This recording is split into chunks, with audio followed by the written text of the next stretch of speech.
ಕನ್ನಡಕ್ಕೆ ಸ್ವಾಗತ.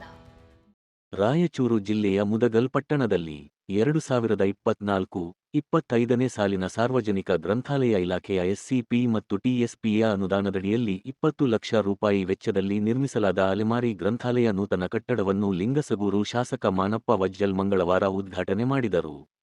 ಗ್ರಂಥಾಲಯದಲ್ಲಿ ಗ್ರಂಥಗಳೊಂದಿಗೆ ಸರಸ್ವತಿ ಭಾವಚಿತ್ರಕ್ಕೆ ಪೂಜೆ ನೆರವೇರಿಸಿ ಗ್ರಂಥಾಲಯ ಓದುಗರಿಗೆ ಅನುಕೂಲವಾಗಲಿದೆ ಎಂದು ಶಾಸಕ ಮಾನಪ್ಪ ವಜ್ಜಲ್ ಹೇಳಿದರು. ಉತ್ತಮ ಪುಸ್ತಕಗಳಿಂದ ಓದುಗರು ಹಾಗೂ ವಿದ್ಯಾರ್ಥಿಗಳು ಇದರ ಸದುಪಯೋಗ ಪಡೆದುಕೊಳ್ಳುವಂತೆ ಮನವಿ ಮಾಡಿದರು.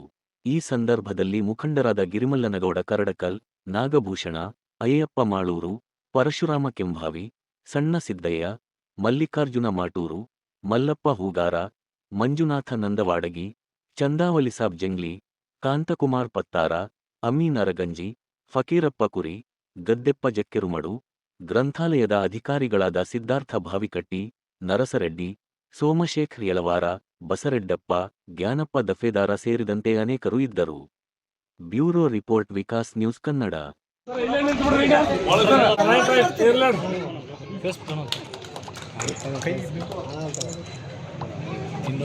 ವಾರಿಜೋದ್ಭವ ಶಿರವನರಿದನು ಮಾರಹರ ಮಾದೇವಗೆ, ಘೋರ ಪಾಪವ ದೂರ ಮಾಡಿದ ಶೂರ ಷಣ್ಮುಖನಯ್ಯಗೆ, ಕರ್ಪೂರಾರುತಿ ಬೆಳಗಿಗೆ ಕಾರುಣ್ಯ ಮೃಗಕರ ದೇವಗೆ, ಶರಣು ಜನಗೆ ಬರವ ನಿಕ್ಕುವ ಪರಮ ಪಾರ್ವತಿ ಹರುಷಗೆ, ಧರೆಯುಳ್ ಮೆರೆಯುವ ಚಿನ್ಮಲಪುರದೋ ಸಿದ್ದರಾಮೇಶ್ವರನಿಗೆ, ಕರ್ಪೂರಾರುತಿ ಬೆಳಗಿರೆ ಕಾರುಣ್ಯ ಮೃಗಕರ ದೇವಗೆ, ಕರ್ಪೂರಾರುತಿ ಬೆಳಗಿರೆ ಕಾರುಣ್ಯ ಮೃಗಕರ ದೇವಗೆ.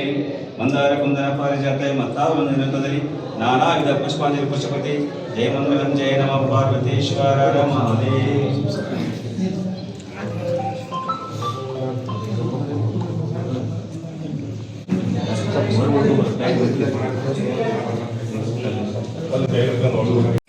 ನಾವು ಕೊಟ್ಟಂತ ಮಾಹಿತಿ ಇಷ್ಟವಾಗಿದ್ದಲ್ಲಿ ಲೈಕ್ ಮಾಡಿ, ಕಮೆಂಟ್ ಮಾಡಿ, ಶೇರ್ ಮಾಡಿ ಹಾಗೂ ಹೊಸ ಸುದ್ದಿಗಳಿಗಾಗಿ ಈಗಲೇ ಸಬ್ಸ್ಕ್ರೈಬ್ ಮಾಡಿ ವಿಕಾಸ್ ನ್ಯೂಸ್ ಕನ್ನಡ.